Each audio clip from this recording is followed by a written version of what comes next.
अच्छा, तो चलिए इस पर गहराई से बात करते हैं।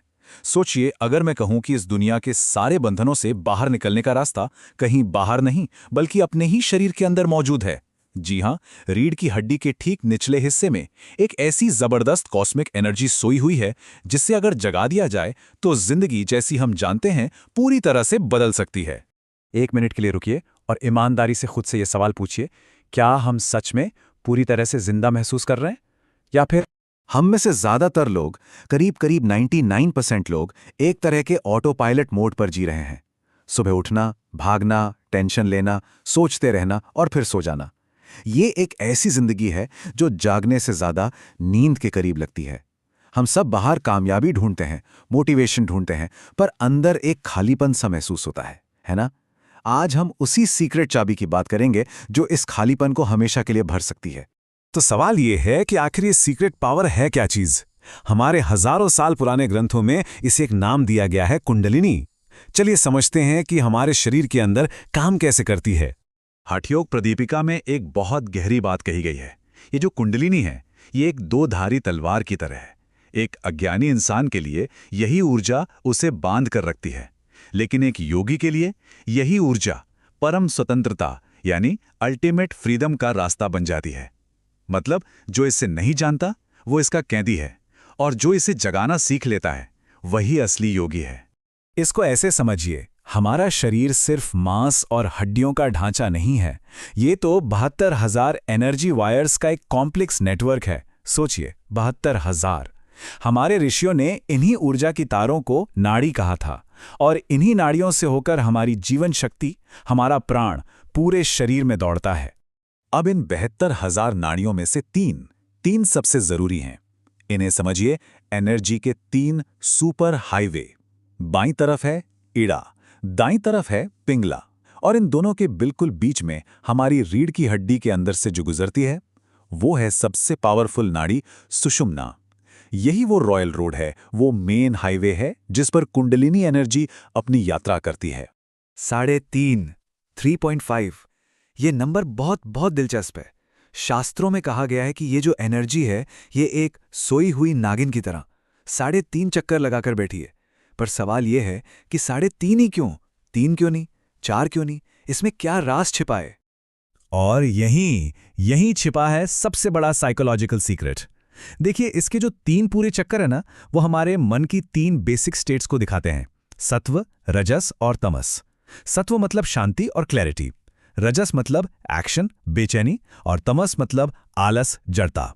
जब तक ये एनर्जी सोई हुई है, हम इन्हीं 3 गुणों के गुलाम बने रहते हैं, कभी बहुत शांत, कभी बेचैन, कभी एकदम आलसी। लेकिन वो जो आधा चक्कर है वो है तुरीय। ये चौथी अवस्था है, इन तीनों से परे। ये प्योर कॉन्शियसनेस की स्टेट है, जहां कोई चीज हमें डिस्टर्ब नहीं कर सकती। यही है असली जागरण। अब ये ज्ञान आया कहां से? इसकी जड़ें जाती हैं हजारों साल पीछे, कैलाश पर्वत पर। यह कहानी एक बहुत ही गहरे संवाद की है, एक बातचीत जो भगवान शिव और माता पार्वती के बीच हुई थी। माता पार्वती ने शिव से एक सवाल पूछा जो शायद आज हम सबके मन में है। हे प्रभु, इस दुनिया में इतनी तकलीफ क्यों है? इंसान इतना अकेला, इतना अधूरा क्यों महसूस करता है? ये सिर्फ एक सवाल नहीं था, ये हर इंसान की दिल की आवाज थी। और तब शिव ने वो राज खोला जो हमारे अंदर ही छिपा हुआ है। शिव ने समझाया कि हम अधूरा इसलिए महसूस करते हैं क्योंकि हमारे अंदर जो एनर्जी है, जो शक्ति है, जिसे हम पार्वती का प्रतीक मान सकते हैं, वो हमारे सिर के सबसे ऊपरी हिस्से में मौजूद प्योर कॉन्शियसनेस यानी शिव से अलग हो गई है। और जब तक इन दोनों का मिलन नहीं होता, हम बाहर दुनिया में खुशी ढूंढते फिरते हैं। योग और ध्यान का असली मकसद असल में इसी आंतरिक शिव और शक्ति को एक करना है।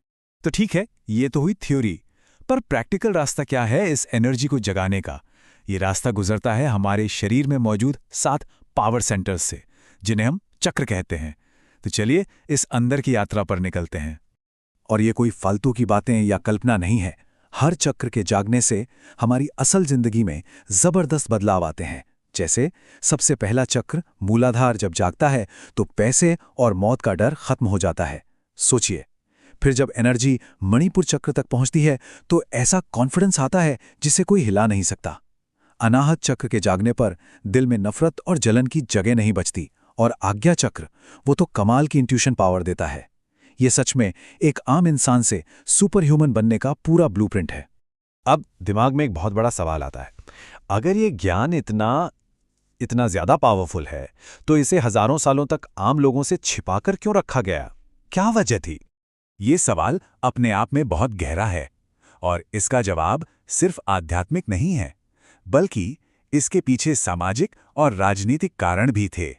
इसे छुपाने के पीछे मोटे तौर पर 3 बड़ी वजहें थीं।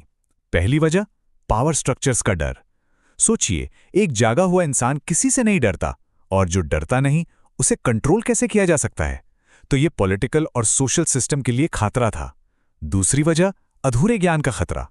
बिना किसी गाइड के इस एनर्जी से छेड़छाड़ करना आग से खेलने जैसा है। इससे नर्वस सिस्टम कोलैप्स हो सकता है या इंसान पागल भी हो सकता है।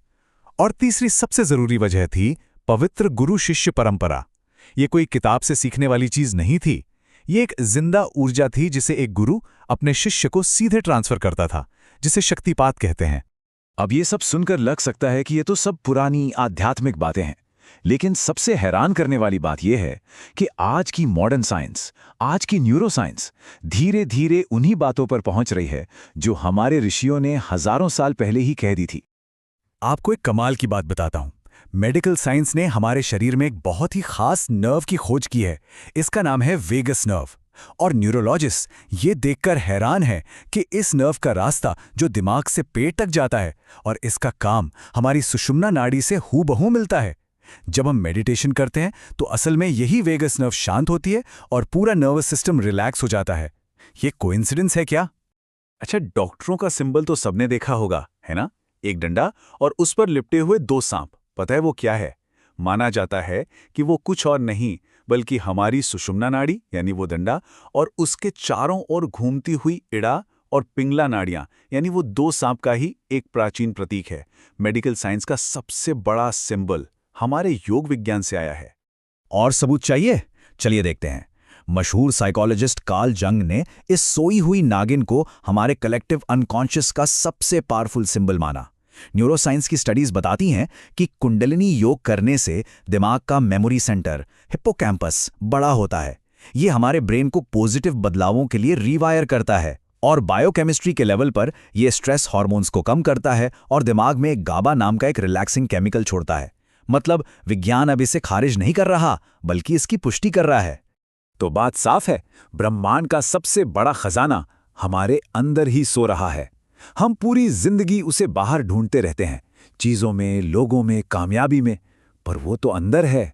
सवाल बस इतना है, हम अंदर की तरफ देखना कब शुरू करेंगे?